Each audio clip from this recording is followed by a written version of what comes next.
नमस्कार दोस्तों, स्वागत है आप सभी का मेरे इस YouTube चैनल CNC गुरु महेंद्र वर्मा में। और मैं महेंद्र वर्मा आज आपके लिए एक बहुत ही खास वीडियो लेके आया हूँ।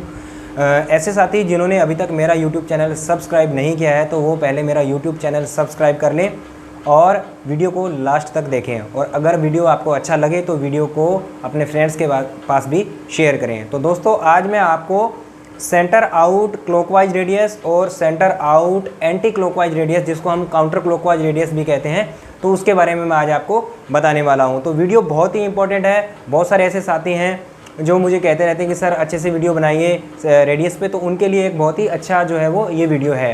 तो फ्रेंड्स, मेरे जो आने वाले जो नेक्स्ट वीडियो है वो भी बहुत ही इंपॉर्टेंट होंगे आपके लिए, क्योंकि मैं रेडियस के ऊपर जो है वो पूरी की पूरी एक सीरीज़ बना रहा हूँ, और ताकि आपको जो है वो अच्छे से समझ में आ सके और आप किसी भी प्रोग्राम के अंदर कोई भी रेडियस जब आप लगाते हैं तो आपको कोई भी प्रकार की कोई परेशानी ना हो। तो फ्रेंड्स, आइए हम लोग समझते हैं सबसे पहले एंटी क्लॉकवाइज रेडियस और क्लॉकवाइज रेडियस के बारे में। और साथ में ये जो रेडियस है ये हमारी सेंटर आउट क्लॉकवाइज रेडियस है और सेंटर आउट हमारी जो है वो एंटी क्लॉकवाइज रेडियस है। एंटी क्लॉकवाइज रेडियस को हम लोग काउंटर क्लॉकवाइज रेडियस भी कहते हैं।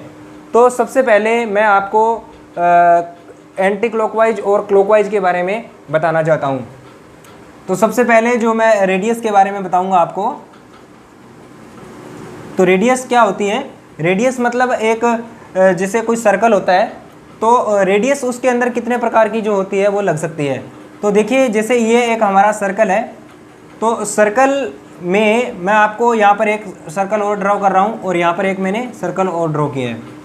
तो यहाँ पर आपको एक सिंपली जो है वो समझ में आ जाएगा कि जो रेडियस को काटने के लिए जो कोड होते हैं हमारे, एक तो होता है हमारा G02 कोड होता है और एक हमारा G03 कोड होता है। तो G02 कोड का जो मतलब होता है सर्कुलर इंटरपोलेशन एट क्लॉकवाइज, और हमारा जो G03 कोड होता है उसका मतलब होता है circular interpolation at anticlockwise. तो क्लॉकवाइज और एंटी क्लॉकवाइज का मतलब क्या होता है। तो फ्रेंड्स, सबसे पहले मैं आपको क्लॉकवाइज के बारे में बताता हूँ। क्लॉकवाइज रेडियस, क्लॉकवाइज रेडियस का मतलब होता है घड़ी की दिशा में। मतलब यहाँ पर मैंने यहाँ पे एक घड़ी बना लेता हूँ। जैसे मैंने यहाँ पे बनाया घड़ी, ये 6 हो गया, यहाँ 3, ये 9 हो गया, यहाँ पे ये इस प्रकार से। यहाँ पर जैसे हमारी घड़ी के अंदर जो किसी घड़ी में 2 सुई भी होती है और 3 भी होती है किसी में, जैसे मिनट, सेकेंड और आपकी जो घंटे वाली सुई होती है। तो क्लॉकवाइज मतलब क्लॉकवाइज का मतलब होता है घड़ी की दिशा में। अगर जैसे आपकी घड़ी जो होती है वो हमेशा आपकी जो जितनी भी तीनों की तीनों जो सुइयाँ होती हैं इसकी, वो इस प्रकार से रोटेशन करती है, इस प्रकार से। तो ये जो रोटेशन होती है, इस प्रकार से जो रोटेशन होती है, इसको हम लोग कहते हैं क्लॉकवाइज रेडियस। इसको क्या कहेंगे? Clockwise radius. इसकी डायरेक्शन इस प्रकार से रहेगी। आपका जो रेडियस रहेगा वो आपका इस प्रकार से घूमेगा, इस प्रकार से। तो ये होती है आपकी क्लॉकवाइज रेडियस। और फ्रेंड्स, दूसरी रेडियस आती है आपकी एंटी क्लॉकवाइज रेडियस, जिसको हम लोग काउंटर क्लॉकवाइज रेडियस भी कहते हैं। तो काउंटर क्लॉकवाइज रेडियस का मतलब होता है घड़ी की विपरीत दिशा में। मतलब एक तो घड़ी की दिशा में, घड़ी जिस प्रकार से घूमती है इस प्रकार से, उसकी सुइयां इस प्रकार से घूमती है, ये होगी घड़ी की दिशा में। और दूसरा होता है घड़ी की विपरीत दिशा में, मतलब उल्टा। अगर हम इस प्रकार से घड़ी को घुमाना चाहें, मतलब घड़ी की विपरीत दिशा में, तो ये जो है एंटी क्लॉकवाइज रेडियस हो गई। इसको कहते हैं एंटी क्लॉकवाइज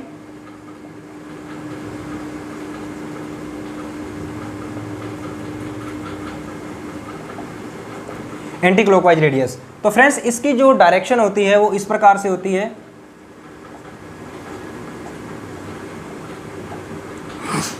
तो अब आपको सिंपली समझ में आ गया होगा कि जो क्लॉकवाइज रेडियस होती है उसको काटने का जो कोड होता है वो होता है आपका G कोड G02, और एंटी क्लॉकवाइज को काटने का जो कोड होता है वो होता है हमारा G03। तो फ्रेंड्स, यहाँ पर मैंने एक ड्राइंग बनाई है आपके लिए। तो इस ड्राइंग के अंदर ये जो रेडियस है, यहाँ से देखिए ये इस प्रकार से ऐसे रेडियस जा रही है, तो ये आपकी जो है वो ये क्लॉकवाइज रेडियस है। और यहाँ से एक रेडियस शुरू हो रही है, ये ऐसे जा रही है, ये जो है आपकी वो एंटी क्लॉकवाइज रेडियस है। तो फ्रेंड्स, ये वाली जो रेडियस है, देखिए मैं सबसे पहले आपको डाया और ड्राइंग के बारे में बताता हूँ कि कौन से डाया के ऊपर जो हमें ये जो रेडियस है वो काटनी है। तो सबसे बड़ा जो हमारी जॉब का डाया जो है वो हमारा 50 mm का है। उसके बाद में जो यहाँ पर जो डाया है वो आपका 30 mm का है। और आगे का जो डाया है वो आपका 20 mm का है। यहाँ पर जो 20 mm का जो डाया है, यहाँ पर इसकी लेंथ भी जो है वो 20 mm की दी हुई है। और लेकिन हमें जो है जो डाया 20 से आपका रेडियस की शुरुआत होकर के जो डाया 30 पे रेडियस जाएगा, उसकी हमें जो लेंथ है वो नहीं दी गई है, क्योंकि ये जो रेडियस है ये आपकी सेंटर आउट रेडियस है। और सेम जो रेडियस है यहाँ पर ये क्लॉकवाइज रेडियस है, ये आपकी एंटी क्लॉकवाइज रेडियस है।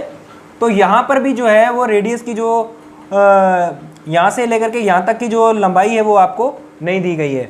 तो फ्रेंड्स इस प्रकार की जो रेडियस होती है, जैसे आपका ये जो डाया है ये डाया 50 का है और ये डाया आपका जो है वो 30 का है। तो 30 के ऊपर जो रेडियस लग रही है वो आपकी 20 की रेडियस लग रही है। अगर मैं वैसे बात करूं तो डाया 30 के ऊपर जो है और डाया 20 के बीच में जो दोनों का जो गैप है वो टोटल 10 का गैप है, 10 mm का, 5 इधर से और 5 इधर से। तो इसके ऊपर अगर मैं सेंटर रेडियस लगाता तो इसके ऊपर जो रेडियस लगनी थी वो 5 की जो रेडियस है वो लग सकती थी, लेकिन इसके ऊपर जो रेडियस लग रही है वो आपकी जो लग रही है वो 20 की रेडियस लग रही है। तो अब डाया 30 के ऊपर जो है वो दोनों का गैप जो है वो 10 mm का है, लेकिन इसके ऊपर जो रेडियस है वो आपकी 20 की लग रही है। तो इसका मतलब है ये जो रेडियस है वो आपकी सेंटर आउट रेडियस है। तो इसको कैलकुलेशन किस प्रकार से करेंगे हम लोग, वो आपको समझना बहुत ही जरूरी है, क्योंकि इस प्रकार की जो रेडियस आती है क्रिटिकल रेडियस होती है और इनकी जो कैलकुलेशन होती है वो आपको बहुत ही आसान तरीके से आज मैं आपको निकाल के बताने वाला हूँ। तो फ्रेंड्स आपको अपना थोड़ा सा मैथमेटिक्स है उसको थोड़ा सा मजबूत करना पड़ेगा, आपको ट्रिग्नोमेट्री के बारे में थोड़ा सा नॉलेज होना चाहिए, तो आप आराम से इसको जो है वो कैलकुलेशन कर सकते हैं। तो फ्रेंड्स सबसे पहले मैं इस रेडियस की बात करूंगा कि इस रेडियस को हम लोग किस प्रकार से इसका जो है वो ये वाली जो लेंथ है वो हम लोग निकालेंगे।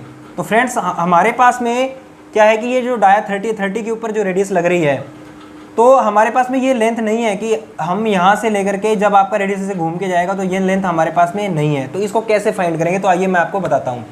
तो फ्रेंड्स जैसा कि आप लोग यहाँ पे देख पा रहे हैं कि ये वाला जो डाया है, ये मेरा डाया जो है वो 20 mm का डाया है और ये जो डाया है वो मेरा 30 mm का डाया है। तो सबसे पहले आपको क्या करना है, इस प्रकार की अगर रेडियस आती है तो आपको यहाँ से एक लाइन ड्रॉ करनी है, यहाँ से एक लंबी लाइन खींचेंगे।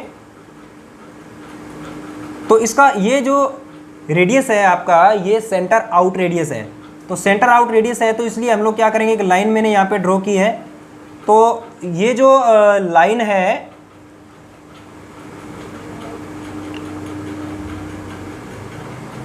अब मैं क्या करूँगा कि इस जो रेडियस का जो सेंटर है ना, ये यहाँ ये सेंटर है, इसका जो सेंटर है वो ये सेंटर है, क्योंकि ऊपर से जो आपका जो गैप है ये आपका मान लीजिए 5 mm का है और नीचे से भी ये जो गैप है ये भी कितने का है, 5 mm का है। 5 और 5 10। और अब जो बीच का जो है वो आपका कितना है,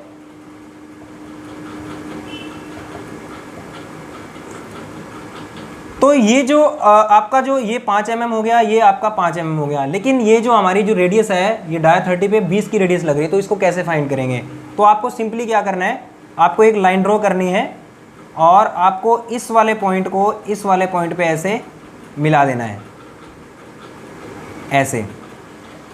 तो देख रहे हैं कि आपको यहाँ पर एक त्रिभुज बनता हुआ दिखाई दे रहा है, त्रिभुज। तो इसका मतलब क्या हुआ कि आपका ये जो 20 का रेडियस है तो 5 ऊपर से निकल गया, तो यहाँ पर टोटल कितना बच गया आपका 15। और आपका ये जो रेडियस है तो इस त्रिभुज, ये जो त्रिभुज बन रहा है तो इस त्रिभुज का जो जितने का आपका रेडियस है उतने का ही आपका ये जो है वो इसका वो कर्ण माना जाएगा।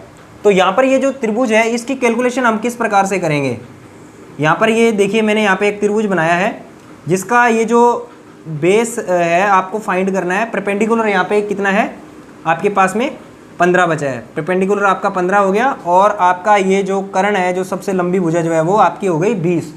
तो इसको आप आसानी से जो है वो फाइंड कर सकते हैं। वो किस प्रकार से आप फाइंड करेंगे, इसके अंदर जो है वो पाइथागोरस प्रमेय आपको यूज़ करनी है। आपको आधार फाइंड करना है, आपको ये वाला जो है यहाँ से लेकर के यहाँ तक की दूरी है जो वो फाइंड करनी है। तो आधार फाइंड करने के लिए आपको एक फॉर्मूले का यूज़ करना पड़ेगा। मैं आपको फॉर्मूला बता रहा हूँ, मैं इसको मिटा देता हूँ एक बार। तो वो फॉर्मूला क्या है, इस प्रकार से आपका त्रिभुज है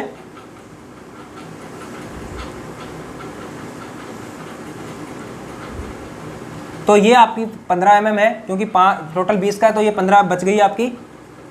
और यहाँ पर जो है वो आपका 20 का ये है आपका।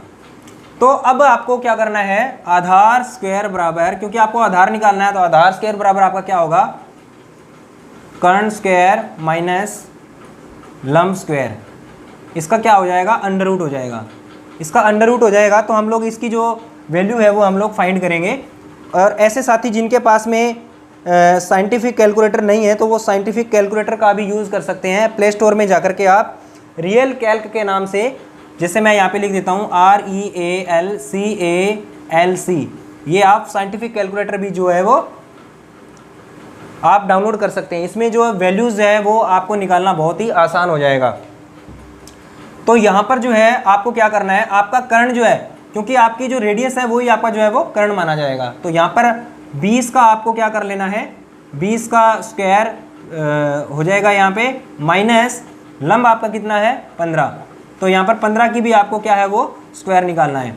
तो 20 का स्क्वायर यहाँ पे साइंटिफिक कैलकुलेटर से जिनको आसानी होगी इससे निकालने के लिए, हम लोग यहाँ पे बिल्कुल सिंपली करेंगे। यहाँ पे 20 लगाया और यहाँ पे स्क्वायर का बटन दबाया, तो यहाँ पे मिल गया आपको 400 माइनस, यहाँ पर हम लोग करेंगे 15 का स्क्वायर, तो यहाँ पे 15 का स्क्वायर करेंगे तो आसानी से आपको मिल जाएगा 225। तो 400 में से 225 को माइनस करेंगे तो हमें इक्वल में मिलेगा 175।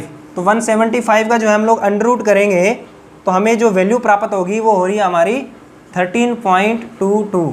ये जो वैल्यू आई है 13.22, इसका मतलब क्या है कि आपका ये जो आधार है, आधार आपको मिल गया है 13.22, और आपकी ये जो वैल्यू है वो भी आपकी कितनी, क्योंकि यही वैल्यू सेम जो है आधार है, तो आपको 13.22 का जो है वो पहली रेडियस का जो है वो आधार आपको प्राप्त हो गया है। अगर आपको आधार प्राप्त हो गया है तो आप आराम से जो है वो इस वाले पॉइंट से यहाँ तक आप पहुँच जाएंगे, आराम से आपका जो है वो रेडियस लग जाएगा। तो फ्रेंड्स ये तो था आपका एंटी क्लॉकवाइज रेडियस, और ये जो एंटी क्लॉकवाइज रेडियस होता है वो आपका जो कोड लगेगा आपका G03, तो G03 कोड के अंदर हम लोग जो है इसको काटेंगे। तो फ्रेंड्स उसी प्रकार से क्या है कि मेरे पास में एक और रेडियस है यहाँ पर R25 का, ये जो रेडियस है ये भी यहाँ पर जो है वो R25 का यहाँ पे एक रेडियस लग रहा है R25, मैंने इधर की ओर लिख देता हूँ। तो ये रेडियस भी जो है वो भी इसी प्रकार का जो रेडियस है, लेकिन ये जो आपका रेडियस है ये आपका एंटी क्लॉकवाइज रेडियस है, और ये जो आपका रेडियस है वो आपका क्लॉकवाइज रेडियस। तो ये भी रेडियस जो है वो इसी प्रकार ही जो है वो सोल्व किया जाएगा। तो जिस प्रकार से मैंने यहाँ पे एक लाइन खींची है,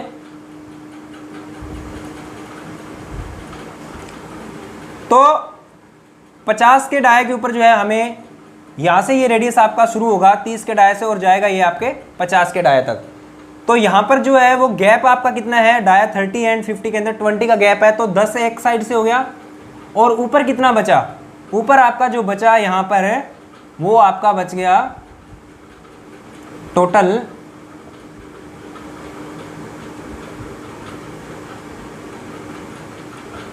ये आपका 10 हो गया, ये आपका हो गया 15, क्योंकि टोटल आपकी 25 की रेडियस है। और उसी प्रकार से हम लोग क्या करेंगे, ये आपके सबसे बड़ी भुजा जो है ये यहाँ पे आपको एक त्रिभुज की प्रकार से मिलाना है आपको लाइन, और ये आपका एक त्रिभुज बन जाएगा। तो सेम यही फॉर्मूला यहाँ पर भी लगेगा। तो इस फॉर्मूले को दोबारा से इस दूसरी कैलकुलेशन के लिए लगाते हैं। तो आपको यहाँ पर जो ये फॉर्मूला मिला है इसका ये वाला बेस हमें फाइंड करना है। तो यहाँ पर ये जो है वो आपका कितना हो गया 15, क्योंकि इस 15 इसलिए हो गया क्योंकि देखिए टोटल जो है वो कितने का रेडियस है, 25 का रेडियस है।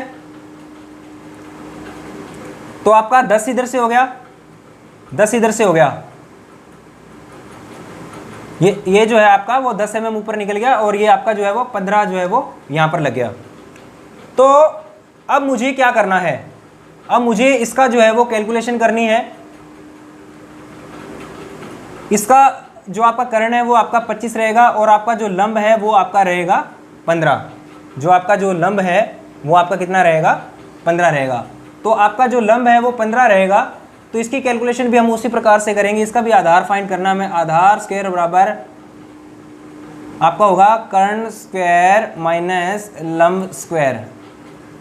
इसका अंडर रूट करेंगे तो 25 का स्क्वायर करेंगे माइनस 15 का स्क्वायर, इनका अंडर रूट करेंगे तो 25 का स्क्वायर जो है आपका कितना आएगा वो हम लोग यहाँ पे निकाल लेते हैं।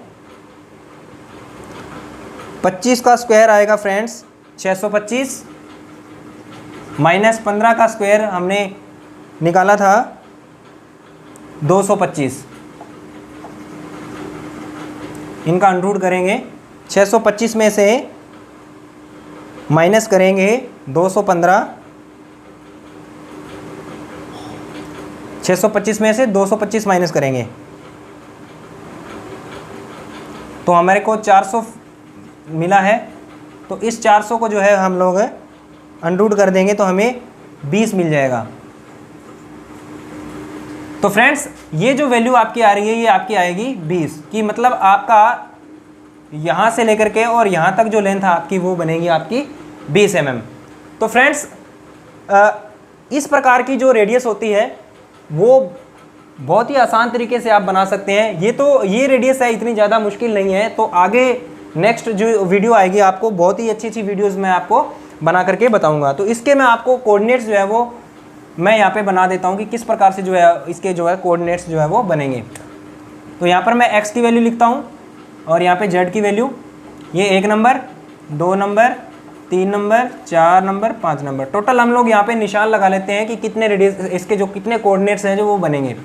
तो पहला कोऑर्डिनेट्स बनेगा यहाँ पे coordinate number 2, coordinate number 3, coordinate number 4, coordinate number 5, अगर आप यहाँ तक करना चाहते हैं तो, नहीं तो आप यहाँ तक कर लीजिए। तो इसके 4 कोऑर्डिनेट बनेंगे, 5 कोऑर्डिनेट मैंने बनाए हैं वैसे मेन तो जो है वो 4 कोऑर्डिनेट हैं। तो सबसे पहला जो डाया है वो हमारा जो है वो 20 mm का है, तो x की वैल्यू जो है वो 20 mm रहेगी। पहले कोऑर्डिनेट पे x की वैल्यू 20.0 और z की वैल्यू जो है वो आपकी 0.0 रहेगी। आपका टूल यहाँ से वर्किंग करता हुआ यहाँ पर पहुँचेगा तो x की वैल्यू कितनी है, x की वैल्यू तो आपकी जो है वो 20 ही रहेगी 20.0, लेकिन z माइनस जो है वो आपका कितना हो जाएगा, आपका 20 हो जाएगा, z माइनस 20.0। उसके बाद आपका टूल यहाँ से वर्किंग करता हुआ यहाँ पर जाएगा, तो यहाँ से वर्किंग करता हुआ आपका टूल यहाँ पर आ रहा है। तो आपका जो x की वैल्यू यहाँ पर जो है वो कितनी दी हुई है, आपका डाया यहाँ पे 30 का दिया हुआ है, तो x की वैल्यू 30.0, z माइनस आपका कितना हो जाएगा 13.22, क्योंकि आपने यहाँ पर वैल्यू को कैलकुलेशन करके निकाला है। तो 13.22 ये आपका जो है वो z की वैल्यू हो गई। सॉरी, टोटल वैल्यू को हम जोड़ेंगे 13.22 और ये आपका हो गया 33.22, 33.22। उसके बाद ये जो रेडियस आपकी लग रही है, ये जो 3 नंबर कोऑर्डिनेट पे रेडियस लगेगी, ये आपकी G03 कोड में कटेगी। और जहाँ भी जिस कोऑर्डिनेट के अंदर आपकी रेडियस लग रही होती है वहाँ पर आपको R लगाना नहीं भूलना है। R यहाँ पर R जो है वो R कितने की आपकी, यहाँ पर R 20.0 की R लगी हुई है, 20 की R लगी है। उसके बाद ये रेडियस सेम हम लोग इसकी फाइंड करेंगे। तो इसकी भी हमने कोऑर्डिनेट्स हमने निकाल रखा है 20, और हम लोग यहाँ पे इस वाले पॉइंट से यहाँ इस वाले पॉइंट पे पहुँचेंगे तो x की वैल्यू जो है आपकी कितनी हो जाएगी 50, क्योंकि आपका जो यहाँ से यहाँ पर डाया जो है वो 30 mm का है और यहाँ से यहाँ तक का जो डाया है आपका वो 50 mm का है। तो x की वैल्यू यहाँ पे हो गई 50.0 और z माइनस कितना हो जाएगा आपका, ये हो गया आपका 20 और 20 40 और 53.22 जो है आपका वो z की वैल्यू जो है वो माइनस में हो जाएगी। तो फ्रेंड्स इस प्रकार की जो रेडियस है उसको जो है आराम से आप इसके जो कोऑर्डिनेट्स हैं वो निकाल सकते हैं। और सभी जो जितने भी मेरे फ्रेंड्स हैं, जो भी मेरे दोस्त हैं, वो अपने फ़ोन के अंदर जो है वो साइंटिफिक कैलकुलेटर है वो डाउनलोड करना ना भूलें, क्योंकि इससे आपका जो काम है वो बहुत ही आसान हो जाएगा। क्योंकि अगर आप साइंटिफिक कैलकुलेटर के बिना अगर आप कैलकुलेशन करते हैं तो आपसे गलती भी हो सकती है, लेकिन अगर आप साइंटिफिक कैलकुलेटर का यूज़ करेंगे तो आपका जो काम है वो जल्दी हो जाएगा और बहुत ही आसान हो जाएगा। तो फ्रेंड्स, आज का वीडियो आपको कैसा लगा इसके ऊपर आप कमेंट करके मुझे बताइएगा, और अपने फ्रेंड्स को भी जो वीडियो है वो शेयर कीजिएगा। नमस्कार, बहुत बहुत धन्यवाद।